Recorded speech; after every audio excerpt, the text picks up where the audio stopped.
Amis de Radioscopie, bonjour, bienvenue dans cette émission de décryptage. L'école béninoise serait-elle devenue un lieu de tournage d'images pornographiques ou un champ de violence et autres actes obscènes? La réponse sans embâche procède des faits intrigants enregistrés dans plusieurs collèges, lycées et universités, aussi bien publics que privés ces derniers temps. Des scènes pornographiques enregistrées par des élèves en classe, des apprenants se portant des coups de poing endiablés dans le sanctuaire que constitue l'école, ou encore des dénonciations de prise de substances psychotropes par des élèves. Voilà quelques faits qui ont embrasé les réseaux sociaux cette semaine. Le phénomène s'observe également dans des établissements d'enseignement secondaire de Parakou. Au CEG Titirou, 16 apprenants fauteurs de troubles ont été récemment suspendus. Au lycée Mathieu Bouquet à Parakou, des élèves exercent la violence sur leurs camarades. Qu'est-ce qui peut expliquer cette situation et comment la freiner à défaut d'y remédier? Radioscopie de ce dimanche 5 avril 2020 examine ces différents faits. Recrudescence des actes immoraux chez les apprenants à l'école, eh bien c'est le thème de ce numéro. Deux acteurs du monde éducatif sont invités dans ce studio pour mener le débat. Pour l'instant, un seul est présent. Il s'agit du directeur Armand Kora, le directeur du CEG Titirou à Parakou, Raoul Bioyerima, président du bureau départemental de l'association des parents d'élèves du Borgou, n'est pas encore là. Nous espérons qu'il va nous rejoindre. Monsieur le directeur, bonjour. Bonjour, monsieur le journaliste. Et merci d'avoir accepté l'invitation de Radio Parakou avec cette promptitude qui caractérise l'enseignant. Merci. Merci infiniment. Merci d'être ici. Mesdames, Messieurs, vous avez vous aussi la possibilité de participer à cette émission. Le standard vous sera ouvert à partir de 11h30. Vous allez composer le 96 21 50 40 pour pouvoir poser des questions et faire des appréciations. Nous allons tout de suite planter le décor avec cette situation qui est intervenue au CEG Titirou. Suspension de 16 élèves au collège d'enseignement général Titirou de Parakou, reconnus comme fauteurs de troubles au sein de l'établissement. Ces apprenants sont renvoyés de l'école pour servir de leçon à leurs camarades. La décision a été prise suite à un conseil de discipline auquel a pris part le bureau de l'association des parents d'élèves. On fait le point de la situation avec Afilalou Tchaledji. Fini le désordre au collège d'enseignement général Titirou de Parakou. Les responsables en charge de cet établissement ne veulent plus tolérer les comportements déviants des élèves. Armand Kora, directeur du CEG Titirou. Ces enfants-là ont ce comportement d'indiscipline avéré. C'est ce qui nous a conduit justement au conseil de discipline. On a tenu compte de ce que le règlement intérieur prévoit, les articles 27, 29 et 33 pour statuer sur le sort, mais seul le ministre peut approuver ou non de cette exclusion définitive. Ces enfants sont des récidivistes dans la bagarre avec des armes blanches, agressions sur les enseignants, des viols et autres vices qui dépassent l'entendement. La décision du conseil de discipline est un message clair envoyé aux apprenants. La pagaille est plus ou moins terminée au CEG Titirou. La pagaille n'est plus tolérée et depuis un certain temps, on n'en observe même plus. Le rôle de l'école est de former des cadres de demain. L'accompagnement des parents est donc essentiel pour faire d'eux des hommes et des femmes de valeur. Armand Kora. Ils viennent ici pour être éduqués parce que c'est eux qui seront la relève du Bénin demain. Donc s'ils ne se comportent pas bien, je crois que la nation est à terre. Je vais demander aux parents d'élèves qu'ils ne démissionnent pas. Un enfant qui quitte la maison pour l'école doit savoir ce qu'il vient chercher. Et les parents n'ont même pas l'emploi de temps de leur enfant. L'instance de sanction a été autorisée par la direction départementale des enseignements secondaires pour faire revenir la discipline dans le rang des apprenants du collège qui compte plus de 3700 élèves. Voilà, c'était un reportage de Afilalou Tchaledji. Mesdames, Messieurs, nous sommes revenus dans ce studio pour aborder le débat avec le directeur du CEG Titirou, Armand Kora. Monsieur le directeur, dites-nous, qu'est-ce qui se passe exactement dans votre collège? Merci, bonjour.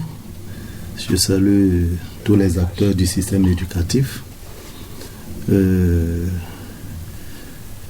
Dans mon collège, je peux dire, après les événements malheureux du 21 février passé, tout se passe bien présentement. Alors, nous avons, depuis le début de l'année scolaire, nous avons constaté l'existence d'un gang d'élèves qui sème la terreur dans le collège à travers les bagarres à main armée. Alors ce gang s'est constitué pour qu'à chaque fois que un élève quelconque en difficulté se trouve en difficulté, ce gang est là pour l'assister en faisant la bagarre à sa place. Plusieurs fois, nous avons invité ces élèves à la raison. Plusieurs fois, ils ont été conduits au commissariat du 1er arrondissement. Alors, la goutte d'eau qui a fait déborder le vase, c'est cette bagarre à main armée qui a failli causer de dégâts graves à l'un des apprenants. Et c'est suite à cette bagarre que nous avons décidé alors de traduire ces élèves au conseil de discipline, bien sûr, après l'aval du directeur départemental. Merci beaucoup. Le phénomène est quand même récurrent au CEG Titirou. Il n'y a pas que ça. Oui, il n'y a pas que le CEG Titirou, bien entendu. Avant votre avènement au CEG Titirou, sous votre prédécesseur, des cas du genre étaient légion. Comment peut-on expliquer ça? Quelle est la raison fondamentale du phénomène dans ce milieu-là? C'est dû à l'environnement social? Monsieur le journaliste, c'est difficile de répondre à cette question, mais dit-on souvent, il faut un village pour éduquer un enfant. L'école est dans la rue et la rue également se retrouve dans l'école. Je ne peux pas dire que cette dérive qui se constate de plus en plus au CEG Titirou est due aux conditions, c'est-à-dire au milieu social, mais je dirais simplement que il faut analyser plus finement le phénomène et pouvoir trouver des solutions. Au CEG Titirou, les élèves, excusez-moi le terme, que les parents m'en excusent, les élèves semblent être emportés par le vent de la technologie.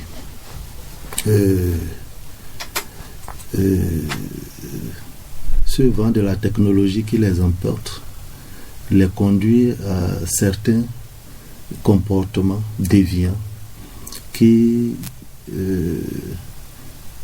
ma foi, constituent une transgression au règlement intérieur. Et lorsqu'il y a transgression au règlement intérieur, il faut alors agir en prévenant et ensuite en passant aux sanctions. Donc, je puis alors dire que le phénomène est très profond et ça peut aller jusqu'à la démission des parents qui laissent tout à l'école. Il faut l'école pour éduquer désormais les enfants, ce qui ne devrait pas être le cas. L'école est une continuité de la maison. L'école est une continuité de la maison. Alors, nous constatons que de nos jours, les parents ne s'occupent plus de l'éducation de leurs enfants. Voilà. Voilà, monsieur le directeur, vous avez incriminé la technologie, les réseaux sociaux. Est-ce que quelque part l'école n'a pas sa part de responsabilité dans cette situation-là? Vous avez également parlé des parents qui ont démissionné dans leur rôle d'éducation. Qu'est-ce qui se fait également au niveau de l'école? Est-ce que la rigueur d'autrefois, la rigueur qui a caractérisé l'école d'autrefois, est-ce que cette rigueur-là est toujours de mise? Évidemment, la rigueur d'autrefois caractérisée par la pédagogie de la peur et la pédagogie de la peur et du respect n'existe plus de nos jours. Les enfants ne respectent plus simplement parce qu'il y a désormais les droits de l'enfant.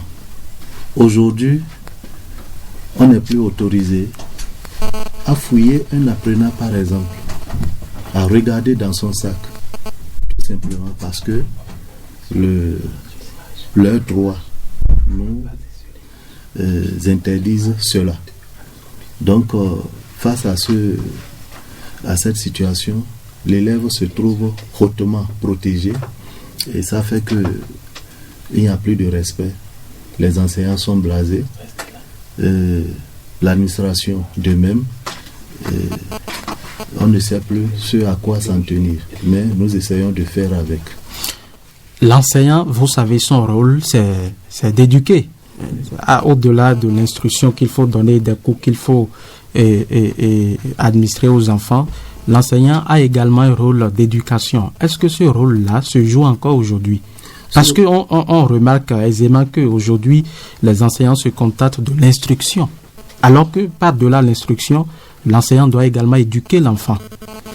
Oui, ce rôle se poursuit encore de nos jours dans les classes. Ça, c'est une réalité. L'éducation? L'éducation, bien sûr. C'est à cause de ça qu'il y a les professeurs principaux dans les classes, les PP. En dehors de ça, nous avons les conseils de classe aussi. Donc, tous les professeurs intervenant dans une classe sont chargés à un moment donné de donner les conseils. Et quand on parle de conseils, ça rentre dans le cadre de l'éducation. Donc, l'éducation, qui est une continuité, bien sûr, de la maison à l'école, se fait toujours. Mais le constat est amer et déplorable. La dérive va grandissante. Est-ce qu'il faut confier l'éducation de ces enfants-là au seul PP? Est-ce que il ne faut pas dépasser le cadre des PP? Bien sûr, tel que constaté depuis un certain temps, et tel que aussi le ministère a commencé par prendre les dispositions, il existe désormais un dispositif de prévention contre les comportements déviants instauré alors dans tous les collèges du Bénin. Madame, Monsieur, le second invité vient de nous rejoindre, Raoul Bio-Yerima, président du bureau départemental de l'association des parents d'élèves du Borgou.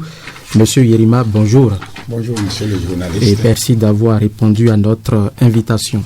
C'est un grand plaisir pour moi. Le débat se mène depuis environ 15 minutes. Nous allons vous adresser la toute première question. Dites-nous, au regard de ce que vous observez dans l'école aujourd'hui, des cas de violence, des enfants qui ont transformé leur salle de classe en lieu de tournage de films pornographiques, oui. Des enfants qui s'en prennent aux enseignants, qui prennent les enseignants carrément au collet. Selon vous, qu'est-ce qui peut expliquer ce phénomène-là, la recrudescence de ces actes? Merci beaucoup, monsieur le journaliste. Lorsque nous voyons les faits qui se produisent au niveau de nos établissements, cela inquiète tout parent d'élèves.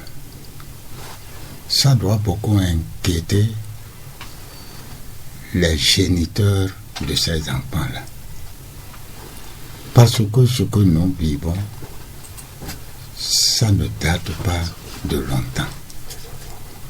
Dans l'ancien temps, la cellule familiale est la première école où l'enfant reçoit toutes les formes d'éducation qu'on doit lui donner. Après cette cellule, on va au niveau de l'école classique où cette éducation se poursuit et qui amène les enfants au niveau de l'instruction. Mais ce que nous constatons aujourd'hui, c'est que les enfants que nous avons dans nos établissements ne respectent plus personne. C'est comme si l'autorité parentale n'existe plus. Et cela nous inquiète.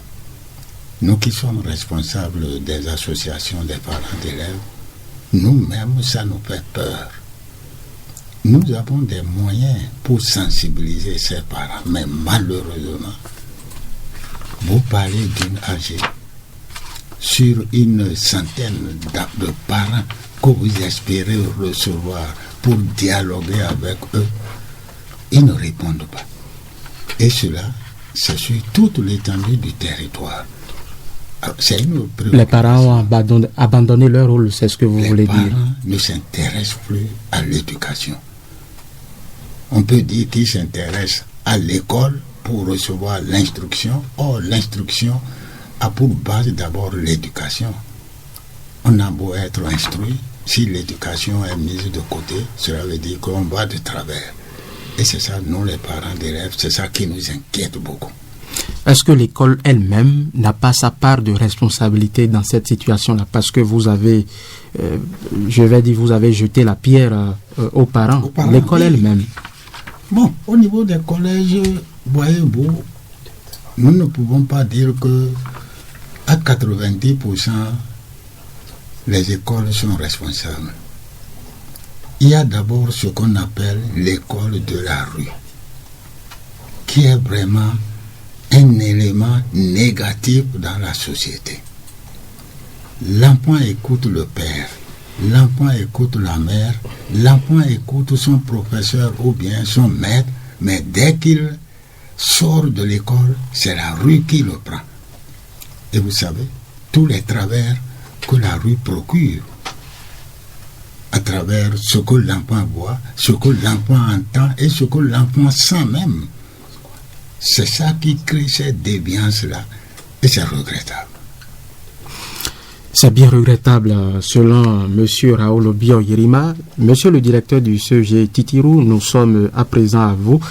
Dites-nous, au CEG Titirou, qu'est-ce qui se fait exactement par l'administration elle-même face à de telles situations? C'est vrai que vous avez prononcé la suspension de 16 élèves. Avant cette suspension-là, est-ce que vous faites des sensibilisations à l'endroit de tous les apprenants pour qu'on évite ce genre de situation? Je disais tantôt que en dehors du fait que l'école est un lieu d'instruction, l'école est aussi un lieu, il faut aller apprendre la vie. Par rapport à cela, nous sommes avec les surveillants généraux, l'administration en l'occurrence, véritablement, nous ne restons plus dans les bureaux. Nous circulons. On reste dans le bureau à peine 5 minutes pour écouter un parent d'élève ou signer un papier. Le reste du temps, nous circulons. Tout ça, c'est pour prévenir contre les comportements déviants. En dehors de ça, nous avons l'habitude, souvent, les lundis, lorsque nous constatons de façon générale un certain nombre de dérives, nous avons l'habitude de faire le point devant tous les élèves. Parce que au CEG Titirou, il y a plusieurs actes qui se posent, que posent les élèves, qu'on n'arrive pas à comprendre. Des actes d'incivisme, par exemple. Aller détruire les installations électriques. De l'établissement. Aller voler les ampoules. Voler les tables et bancs du collège. Donc, autant de comportements qui nécessitent à chaque fois un rappel à l'ordre, souvent au drapeau. En dehors de ça, qu'est-ce que nous pouvons encore? On ne peut pas prendre d'autres mesures. Si on doit fouiller le sac d'un élève, si on doit saisir désormais le portable d'un apprenant, c'est en connivence avec la police républicaine. Il faut forcément inviter les policiers qui, aussitôt saisis, on met à leur disposition ces instruments. Mais est-ce que les parents d'élèves eux-mêmes sont impliqués dans cette prévention dont vous parlez? Du tout pas. Sinon, un enfant qui utilise un Android haut de gamme, alors que le parent n'en possède pas, le parent devrait s'interpeller, mais qu'est-ce que l'enfant fait avec cet appareil? Parce que de nos jours, c'est grâce à ces instruments de haute technologie que la dérive est en train d'accroître. Mais ils font des recherches avec? C'est bien ça, non? C'est à cause de ça. Les parents doivent aussi aller à l'école des apprenants. Aller à leur école et vivre avec leur temps. Le parent constate que son enfant a un Android, mais qu'est-ce qu'il en fait? Le parent doit aussi se mettre à la hauteur de cet apprenant, en s'achetant aussi un Android, et travailler au même titre que son enfant, si possible, même s'il est illettré. Il va apprendre à utiliser et savoir ce que son enfant fait avec le portable, et lui dire, si tu vas à l'école, en dehors de la maison, on ne garde pas le portable pour l'école. C'est en allant avec l'Android à l'école que l'esprit diabolique l'anime pour aller jusqu'à tourner les films pornographiques. Pas plus tard qu'hier encore, j'en ai arrêté un cas au CG Titiru. Une fille de la seconde T2 qui a reçu un garçon de 3e du lycée Mathieu Bouquet dans une salle des paillotes. Au CG Titiru. Au CG Titiru, en train de passer à l'acte. En pleine école. En pleine école. On les a mis à la disposition simplement de la police républicaine. Voilà. Raoul Bio-Yerima, des actes sexuels en milieu scolaire. Qu'est-ce qui peut expliquer ça? La frénésie sexuelle. Oui. Parce que là, le sexe est sur la place publique. Le sexe est mis sur la place publique et c'est regrettable. Nous avons beaucoup d'ONG qui interviennent, qui nous aident à sensibiliser. Et le refrain commun de tout le monde, les études d'abord, après le sexe. Mais c'est l'inverse que nos parents d'élèves nous observons. Ce n'est pas que les parents sont si illettrés qu'ils ne sachent pas que, effectivement, le premier devoir de ce parent, c'est d'abord suivre son enfant. Suivre son enfant depuis l'école, depuis la maison, et le suivre jusqu'à l'école, tout comme il va le suivre jusqu'au retour. C'est l'idéal. C'est ce que nous prêchons chaque fois que nous tenons nos âgés. Tout à l'heure, le directeur a parlé des portables. Mais c'est un danger. D'abord, la manipulation du portable doit être enseignée à l'enfant. Qu'est-ce que l'enfant va rechercher dans l'Android? Il revient aux parents de lui dire, attention, tel élément-là n'est pas à ta hauteur. Tel autre élément peut t'aider à t'amuser. Tel autre va te donner le côté scientifique. Est-ce que c'est facile de faire cela, puisque le parent n'est pas tout le temps avec l'enfant? Il faudrait que lui aussi apprenne à l'enfant, aux parents à manipuler l'Android. Le parent n'est pas toujours avec l'enfant, mais c'est lui qui prépare l'enfant et qui l'envoie à l'école. Cela veut dire que l'enfant a un petit bagage sur la bonne conduite, sur le bon comportement. C'est ça le rôle de nous les parents. Mais hélas, nous nous écartons de ça parce que nous avons des problèmes. Comment entretenir l'enfant, comment nourrir cet enfant, comment l'habiller, comment... Enfin, ce sont ces chansons-là que nous fredonnons tout le temps. Mais on oublie l'essentiel. Parce que quelqu'un a dit, après le repas, c'est l'éducation. Après le repas, c'est l'éducation. Donc cela veut dire que le papa entretient alimentairement, vestimentairement et tout autre, mais il doit accompagner l'enfant pour qu'il aille recevoir l'élément qui manque par rapport à l'éducation qu'il a de base, qu'il a donnée à l'enfant. D'où nécessité d'être en contact avec les professeurs ou bien les enseignants. Mais nous, parents d'élèves, nous disons que le temps nous manque. Mais ce temps qui nous manque, quand est-ce qu'on l'aura? Ou bien c'est lorsqu'il y aura la pourriture que nous allons chercher à redresser? C'est impossible. Est-ce qu'il n'est pas temps qu'on insère vraiment l'éducation sexuelle en milieu scolaire, avec tout ce que nous observons là? Bon, je dirais d'abord l'éducation dans son sens global. L'éducation civique. J'ai lu un livre écrit par l'archevêque de Cotonou. Tel père, telle famille. Le fond est très très profond. Et c'est cette image-là que nous ne voulons pas suivre. Suivre son enfant. Parce que l'enfant porte votre nom. Partout où il ira, on va dire, mais lui, il est issu de quelle famille? Donc cela veut dire que moralement, nous, parents d'élèves, notre responsabilité est grande et nous devons chercher à l'assumer comme cela se doit. Ce n'est pas facile. Ça demande beaucoup de sacrifices. Le directeur a parlé encore des androïdes. Je m'occupe du lycée des jeunes filles. En 2018, j'ai fait une chasse. On a fouillé tous les enfants dans les dortoirs puisqu'elles sont internées. En moins de 2 heures du temps, nous avons ramassé 85 portables. 85 portables. 85. Sur combien d'élèves? Sur près de 250 élèves. C'est les portables qu'on a pu trouver. Mais lorsqu'il y a eu fuite, d'autres portables ont été cachés dans la brousse. Parce que nous sommes dans une maison clôturée, il y a dans des endroits où il y a encore des herbes. Donc, elles ont eu vent de ça. Les premières sont allées cacher. Les dernières qui n'étaient pas informées, c'est ceux elles que nous avons donc ramassé ces 85 portables. J'ai dit, bon, qu'est-ce qu'il faut faire? J'ai cherché un tonneau. Je l'ai rempli d'eau.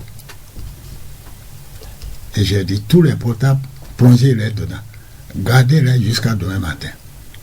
Après, proviseur, faites-moi un procès verbal. Un PV plutôt, de saisie de ces portables. Nous avons invité les parents. Vous montrez à un parent, voilà ce que ton enfant a, ta fille a. Lui-même, son portable, il sort son portable de 7000 francs. Il dit, c'est ce que moi j'ai. Qui lui a donné ce portable? Mystère.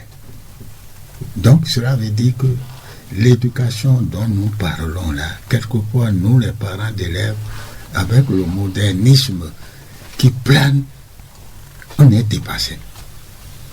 Et c'est pour cela que le suivi là, il est difficile, mais on est obligé de le faire, ne serait-ce que pour préparer comme cela se doit l'avenir de nos enfants. Armand Kora, dites-nous, et quel état des lieux peut-on faire aujourd'hui des textes en matière d'utilisation des téléphones portables en milieu scolaire? Que disent les textes concrètement à propos de l'usage du téléphone portable? Le règlement intérieur interdit le port de téléphone portable tant à l'intérieur qu'à l'extérieur du collège par un élève. Le règlement intérieur l'interdit. Je dis bien, j'insiste, tant à l'extérieur qu'à l'intérieur du collège. Cela voudra dire quoi? Une autorité ou un professeur surprend un élève avec un téléphone portable sur la voie de l'école, en train de venir à l'école, en principe, on devait lui arracher ça. Mais ça ne se fait pas. Ça ne se fait pas. Même à l'école, dans les lycées et collèges, ça ne se fait pas. Bon, si on constate, on prend. On prend et on invite les parents et on met ça à la disposition des parents. Parce qu'on n'est plus autorisé à garder les téléphones portables par devers nous. Plus d'une journée même. Il faut retourner, il faut restituer parce que c'est une propriété privée. Est-ce que le phénomène n'est pas dû à ça? C'est-à-dire, on arrache carrément à l'éducateur le pouvoir, un certain pouvoir pour agir sur l'enfant, pour garder les téléphones portables pendant un certain temps. Est-ce que cela n'est pas dû à cet aspect des choses? Bon, au fait, Parce que le pouvoir de l'enseignant est fragilisé. Trop de rigueur aussi tue la rigueur. Parce que si on laisse tout à l'enseignant risque d'aller jusqu'à terroriser l'apprenant. Alors il faut des tests pour cadrer tout. C'est ça le problème fondamental. Alors s'il existe des tests, on respecte les tests et ça va évoluer comme cela se doit. Voilà. Et s'agissant des actes sexuels en milieu scolaire, qu'est-ce qu'il faut faire aujourd'hui? Est-ce qu'il faut instaurer l'éducation sexuelle ou bien ça se fait déjà? Comment, si cela se fait déjà, comment c'est mis en branle? Bon, en vérité, l'éducation sexuelle existe déjà dans les enseignements, dans les programmes scolaires, notamment dans la discipline sciences, les sciences de la vie et de la terre. Donc, en troisième déjà, il y a l'éducation sexuelle, mais même avant ça, à partir de la cinquième déjà, on enseigne un peu la procréation, disons au niveau des animaux, et progressivement ça se tend vers la troisième et jusqu'en terminale. Donc je peux dire que en vérité l'éducation sexuelle est déjà dans les programmes, est inclus dans les programmes du collège d'études des sciences de la vie et de la terre. Est-ce qu'il faut renforcer cela? Que cela devienne systématique, plus systématique. Oui, pas à travers des sensibilisations aussi. Bon, systématique bien sûr. Moi j'aurais souhaité personnellement que ça commence des sixièmes, des classes de sixième. Même s'il faut encore alourdir les programmes, on n'a qu'à instaurer au moins que l'enfant arrive à découvrir véritablement son corps et l'utilisation qu'il faut en faire à partir d'un certain âge. Parce que à partir de la sixième, les parents n'étant pas en mesure de faire certaines communications avec les parents et les enfants, l'enfant doit être en mesure d'apprendre au moins de l'école que lorsque je contracte mes premières règles, je suis physiologiquement fonctionnel, c'est-à-dire je peux procréer. Voilà, sans vouloir vous interrompre, nous allons commencer à recevoir les appels. Un tout premier auditeur est déjà en ligne. Auditeur en ligne, bonjour. Merci de vous présenter. Nous avons le nom M. Fanny de Saint-Pierre-au-Déo, en face de la capitale. Voilà, allez-y. Je voudrais remercier vos invités. Et dire, le mal est tellement profond. Et que, en dépit de tout, prendre les mesures, il faut aller en arrière. Et dire, à un certain moment, les enfants sont des armes aussi fragiles. Et lorsque tout le temps, on les a montrés. Depuis la démocratie, le libertinage le libertinage social. Et à un certain moment, les enseignants montrent à nos enfants il faut détruire le société de l'État par les jeunes. Et on détruit violemment le société de l'État. Et on montre tout ça à nos enfants. Ce sont les hommes fragiles. Et ils ont copié ce qu'on les a montré dans les revendications. Et ça là maintenant, ça est en train de monter à la surface comme du virus corona. Et on est en train de démissionner totalement. Je reviendrai parce que j'ai beaucoup à dire sur cette émission. Voilà, merci beaucoup. C'était votre contribution. Nous allons voir s'il y a un autre auditeur en ligne. Bonjour. Oui, bonjour, monsieur le journaliste. Veuillez vous présenter. C'est Rachid Anna depuis Tankane. Merci beaucoup. Votre question? Ok, je salue vos invités. Vous voyez que la situation qui est toujours dans nos différentes écoles, c'est les parents. Pourquoi je dis que c'est les parents? Il y a les parents même qui ne savent pas comment les enfants font pour aller à l'école, comment ils mangent pour aller à l'école. C'est nous les parents. Au niveau de l'État, aujourd'hui, vous voyez encore, nous les parents, si vous voyez les enfants font comme ça, c'est devant les enfants que les parents font. Aujourd'hui, vous voyez les parents venir à la maison et mangent d'abord devant les enfants. Est-ce que c'est normal? Ils font quoi devant les enfants?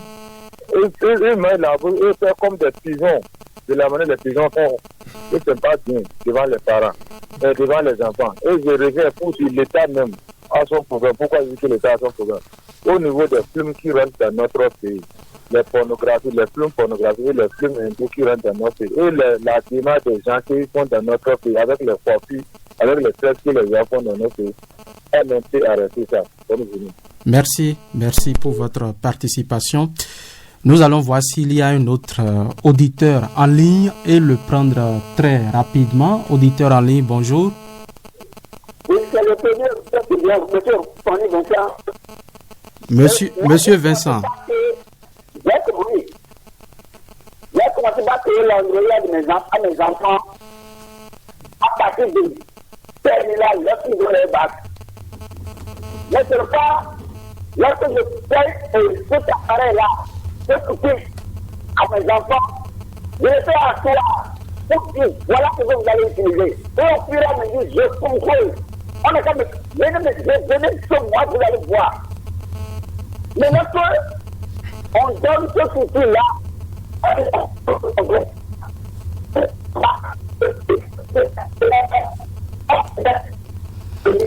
vous voulez dire que chaque parent doit jouer sa partition. Les parents ne doivent pas démissionner dans leur rôle. Oui, absolument. J'attends que les parents démissionnent parce que M. Raoult vient de dire les parents ne sont pas tous les parents qui ont démissionné. Il y a des parents qui jouent leur rôle absolu. Je vous en prie, que Dieu vous garde. Merci beaucoup. Merci pour votre participation, votre double participation. Un autre auditeur en ligne, bonjour. Auditeur en ligne, bonjour. Bonjour. Oui. Bonjour. Bonjour. Oui. Mohamed Boro, de Libanican Roscoe Paracon. Merci. Oui, que Dieu vous protège. Merci. Et que nous protège abondamment dans tout ça. Pourquoi moi, je commence par là? Et donc aujourd'hui, tout le monde a prié beaucoup. Seule la prière va nous protéger. Parce que ce que nous voyons aujourd'hui, c'est comme si le monde veut terminer. Et que si on constate que les enfants sont du genre, c'est parce qu'il n'y a pas de suivi. Si par exemple quelqu'un a des animaux à la maison, des animaux domestiques, par exemple comme les moutons ou les cabris, chaque soir il doit les vérifier avant de dormir. Mais si un enfant n'a pas dormi à la maison, on s'en fout. On s'en fout et que si par exemple on a les cabris, on doit compter le nombre de cabris qui sont à la maison. Et le reste là, on tourne dos. C'est parce qu'il y a un manque de suivi. Selon moi, ma contribution, c'est ce que j'ai à dire. Bon dimanche à vous et bonne continuité. Merci beaucoup, Monsieur Boro. Passez un agréable dimanche. Un autre auditeur en ligne. Auditeur en ligne, bonjour. Votre numéro est... Voilà, nous allons revenir dans ce studio s'il n'y a plus d'auditeurs en ligne. Service. Voilà, monsieur le directeur, les auditeurs ont exprimé un certain nombre de préoccupations. Les parents eux-mêmes sont incriminés dans l'ensemble.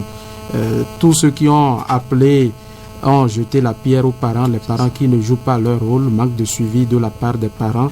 C'est ce que vous disiez tantôt. Bien sûr. Bon, je remercie les parents qui sont intervenus. Il y a un parent qui a dit que les enfants recopient ce que les parents font. Et je vais renchérir en disant que les enfants agissent en voyant faire les parents qu'en les écoutant. Voyez-vous, il y a un certain nombre de comportements que les parents aussi ont et adoptent à la maison vis-à-vis de leurs enfants qui ne permet pas à ces enfants d'évoluer à l'école. 1. Nourrir son enfant. Il y a des enfants qui n'arrivent pas à manger à la maison et qui doivent repartir à l'école. Ça agit sur le comportement de l'apprenant qui va chercher des voies et moyens pour se nourrir et retourner. Ça, c'est un enfant conscient. Alors il va se dire, il faut passer par tous les moyens. Ce qui peut entraîner le vol. Ça peut aller. L'enfant peut voler. Passer par d'autres manières plus graves en se livrant, si c'est une jeune fille, à la prostitution pour pouvoir se nourrir. Parce que les parents ont démissionné. Que peut faire l'école dans cette situation? Il faut aussi dire qu'il y a des enfants qui sont bien nourris à la maison et qui sont très bien élevés, mais bon, qui adoptent ces comportements déviants là en société, à l'école. Bon, pour ces enfants-là, je peux dire que c'est un comportement symptomatique. Tout à l'heure, je viens de parler de comportement de précarité. Ça, c'est un comportement symptomatique. J'ai vu à la télé, parce qu'il y a un laisser-aller, il y a des films pornographiques, ou bien de nos jours, Canal 3, papa va faire l'abonnement sans verrouiller le Canal Plus au niveau de certaines chaînes. Alors, papa n'est pas là, l'enfant voit, et il est obligé d'aller mettre en pratique ailleurs. C'est à cause de ça que j'ai parlé de ce vent de la technologie qui emporte dans son tourbillonnement tout le monde. Et ça devient extrêmement dangereux. Il faut un suivi particulier des parents pour que nous arrivions à éradiquer complètement ces genres de comportements dans nos milieux scolaires. Voilà, Raoul Bio Yerima, quelle appréciation faites-vous de la contribution de ces auditeurs-là qui ont incriminé les parents d'élèves eux-mêmes? Merci beaucoup, monsieur le journal. Les trois qui sont intervenus, je crois qu'ils se sont partagés les mêmes idées. À savoir, les enfants qui imitent bêtement leurs parents, même dans le sens négatif, parce que à la maison, il y a un laisser-aller. On prend des enfants comme des œufs, ils sont devenus les chouchous, et l'enfant acquiert une certaine liberté. Et plus tard, lorsqu'il va arriver à un niveau donné, ce n'est plus l'aspect neutre qu'on va considérer, mais c'est le gourdin qui va intervenir, parce qu'on ne lui a pas appris que la chicotte était à côté. Quand j'entrais ici, le directeur se référait à certaines circulaires par lesquelles on interdit le châtiment corporel. Nous sommes d'accord. Mais ce n'est pas la bastonnade en tant que telle qui va redresser l'enfant. Les exemples que le parent va donner, ça va édifier l'enfant. Or, si ça manque, l'enfant va dire qu'il est totalement libre. Et il suffit que, au cours d'une séquence de classe en civisme, qu'on lui dise droit de l'enfant. Alors, il prend ça comme une arme. Et à partir de là, il ne respecte plus personne. Alors que, à la maison, l'instruction qui a été donnée à cet enfant en éducation sociale, elle devait être poursuivie. D'où nécessité pour nous les parents, quand l'enfant revient, de jeter un coup d'œil sur son cahier, soit de devoir ou bien d'exercice. C'est comme ça que je prends l'essentiel de l'intervention du premier. Le deuxième, M. Vincent, et le troisième, M. Mohamed, eux, ils nous sont intervenus en tant que bons pasteurs, à savoir, agissons à la manière du bon berger. C'est plein de sens. Et c'est ce que et éducateurs, et enseignants, et parents d'élèves, de manière symbiose, c'est ce que nous devons faire.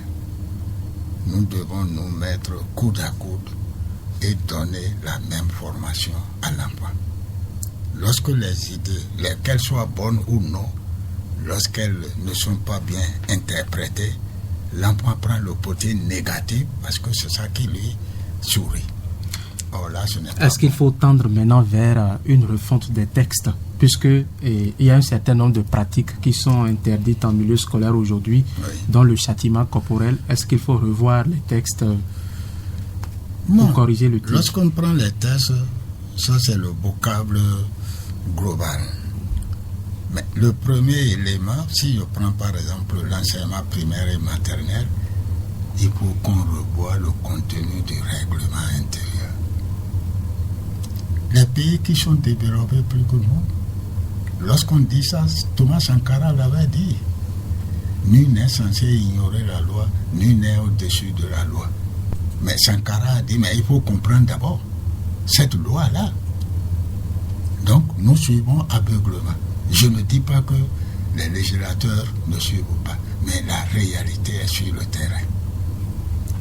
En 2018, il y a une ONG qui m'a demandé à les suivre pour sensibiliser les parents sur le règlement intérieur. Nous avons visité près de 8 écoles primaires. Mais sur les 8, il y a 6 qui ont dit que la faute est au niveau du gouvernement. On lui a dit, mais qu'est-ce qu'il a dit? Non. L'enfant ne craint plus son maître. L'enfant ne craint même plus son papa. Mais à partir de là, où est-ce qu'il trouve cette force-là? C'est dans le règlement intérieur. Donc on doit moduler notre règlement intérieur à l'image de ce que nous sommes et au stade où nous sommes présentement. Bien sûr, les ONG nous aident. La sensibilisation, mais une fois que l'enfant a une mauvaise idée d'un test, il interprète à sa manière. Faut-il retourner à l'éducation rigoriste dont on a bénéficié par le passé? Est-ce qu'il faut préconiser cela aujourd'hui? Permettez que je vous demande. L'éducation rigide d'autrefois. Vous en avez bénéficié? Oui, l'ancienne école c'était ça. Bon. C'était la morale à l'école. Aujourd'hui, la morale ne se fait plus. Il y avait également le civisme. Et c'est là que je vais dire aussi que n'est pas enseignant qui le veut, mais qui le peut et qui est capable d'accepter les exigences du métier. Mais aujourd'hui, qu'est-ce que nous voyons? C'est à partir de là. À des moments donnés, les parents se posent la question de savoir, mais vraiment, est-ce que celui-là, il est enseignant? De par d'abord les défaillances qu'on retrouve au niveau de sa salle de classe, de par même son comportement qui n'est pas à imiter. Alors, imaginez ce que ça va faire. L'enfant qui est enclin vers ses dévices, automatiquement, lui, c'est ça qui va l'intéresser. Parce que c'est ça qu'il va voir à la télévision. Pour vous, c'est que l'enseignant n'est plus un modèle aujourd'hui. Bon, il y en a qui ne sont pas des modèles. Oui, je ne dirais pas qui ne... Parce que je suis enseignant à la retraite, mais je collabore avec les enseignants. Je constate qu'il y a des insuffisances. Là, il faut vraiment qu'au niveau de la formation pédagogique, qu'on augmente une certaine rigueur de conduite pour les enseignants. Parce que les gendarmes disent que la prison du gendarme est le début de la sagesse. Alors, s'il y a un laisser-aller dans la classe, automatiquement l'enfant se dit, bon, notre maître est gentil, mais quelle est cette gentillesse-là qui va le conduire plus tard vers le décor? Ça pose problème.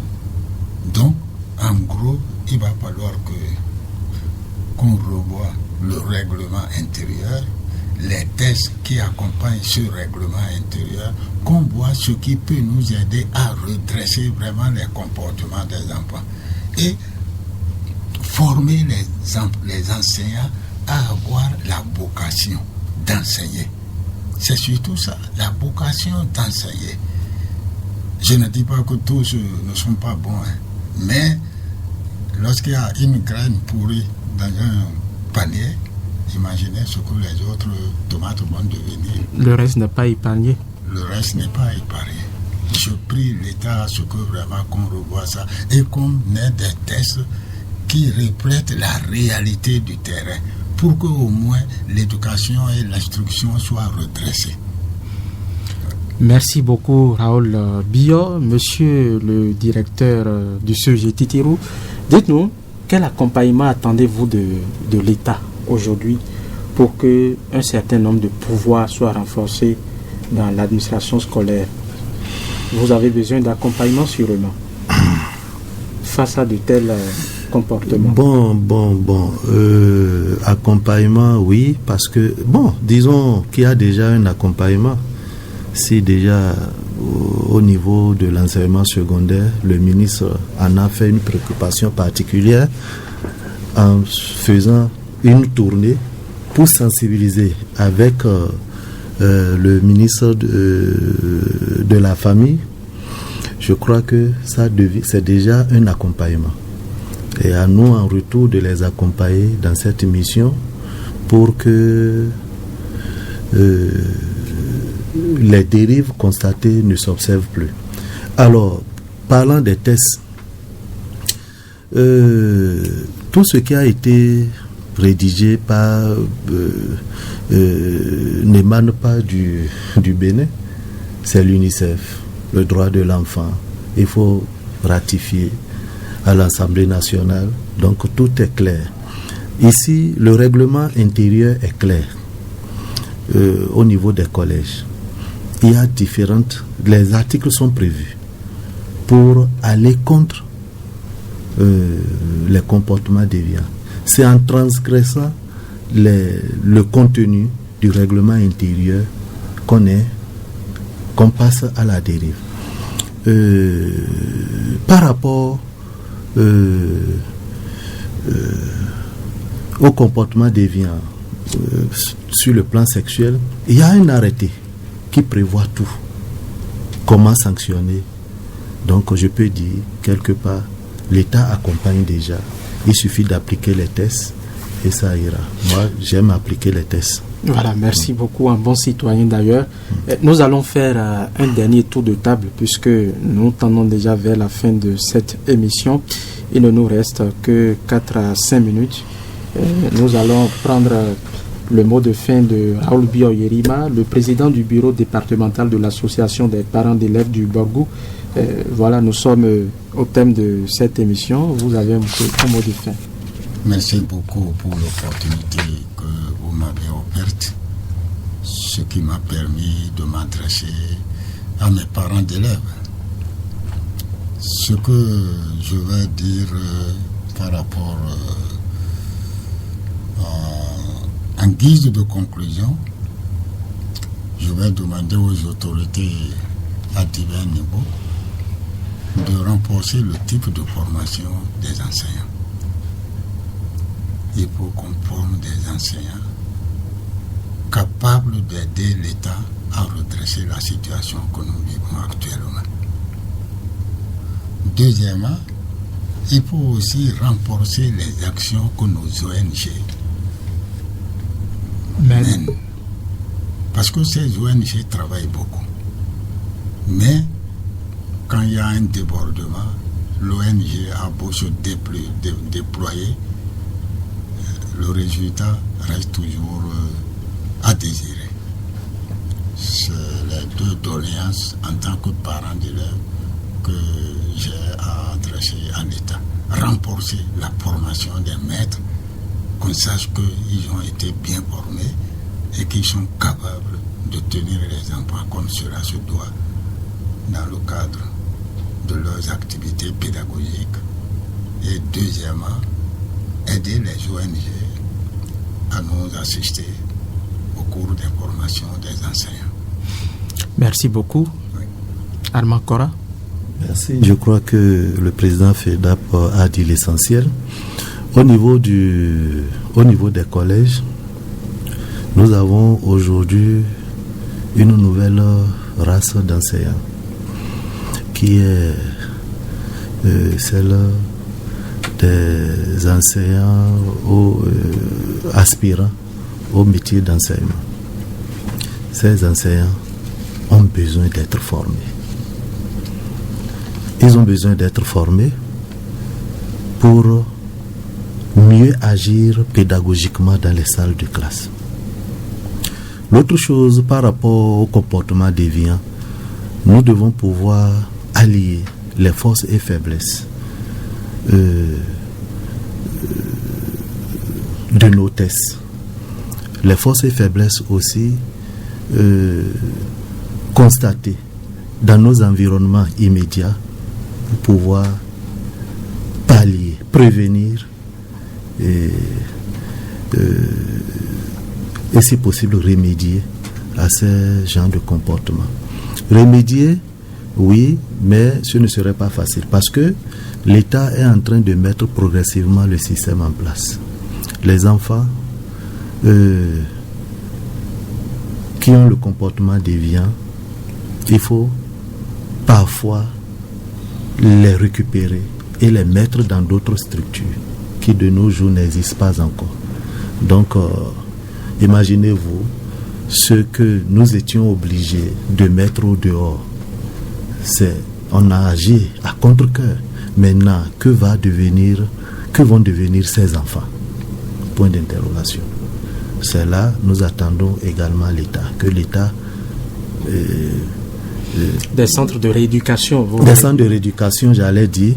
Donc que l'État crée des centres de rééducation, des centres d'accueil de ces enfants pour que désormais, en quittant alors le milieu scolaire, qu'ils soient récupérés dans d'autres milieux pour être rééduqués. Merci. Les enfants qui ont été suspendus dans votre collège, au CEGETI Tirou, quel va être leur sort après? Ils sont suspendus, ils vont être repris, c'est ça? Bon, ils ont été proposés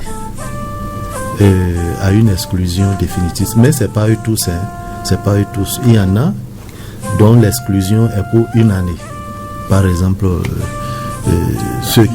la fille qui s'est fait engrosser par son camarade de classe, elle a même accouché déjà, elle doit reprendre les cours dès la rentrée prochaine, mais son camarade ira ailleurs. L'autre qui tient les relations intimes avec les animaux, on l'a remis à la disposition de ses parents juste pour qu'il soit traité psychologiquement et juste après on le récupère. Mais le club de gang, nous, on les a proposés à une exclusion définitive. Vous avez même eu un apprenant qui tenait des relations intimes avec des animaux. Bien sûr. C'est bien cela. Je n'arrive pas à en parler, mais ça m'a échappé. Excusez-moi. Voilà donc, c'est le visage de l'école béninoise aujourd'hui. Vivement que cette situation-là change et que l'école retrouve ses lettres de noblesse. Mesdames, Messieurs, c'est la fin de cette émission Radioscopie de ce dimanche 5 avril 2020. Recrudescence des actes immoraux chez les apprenants à l'école. C'était le thème de ce numéro. Deux invités ont fait le débat en studio ce dimanche. Armand Kora, directeur du CEGETI Tirou ici à Parafou, et Raoul Bio-Yerima, président du bureau départemental de l'association des parents d'élèves du Borgo. Je dis infiniment merci à toute l'équipe technique composée de Adif Lawani, Edman Agbotounou, Martin Tomavo à la mise en onde. Mesdames, Messieurs, à l'animation de ce débat, Viti Sahohe. Merci de nous avoir suivis. À dimanche prochain.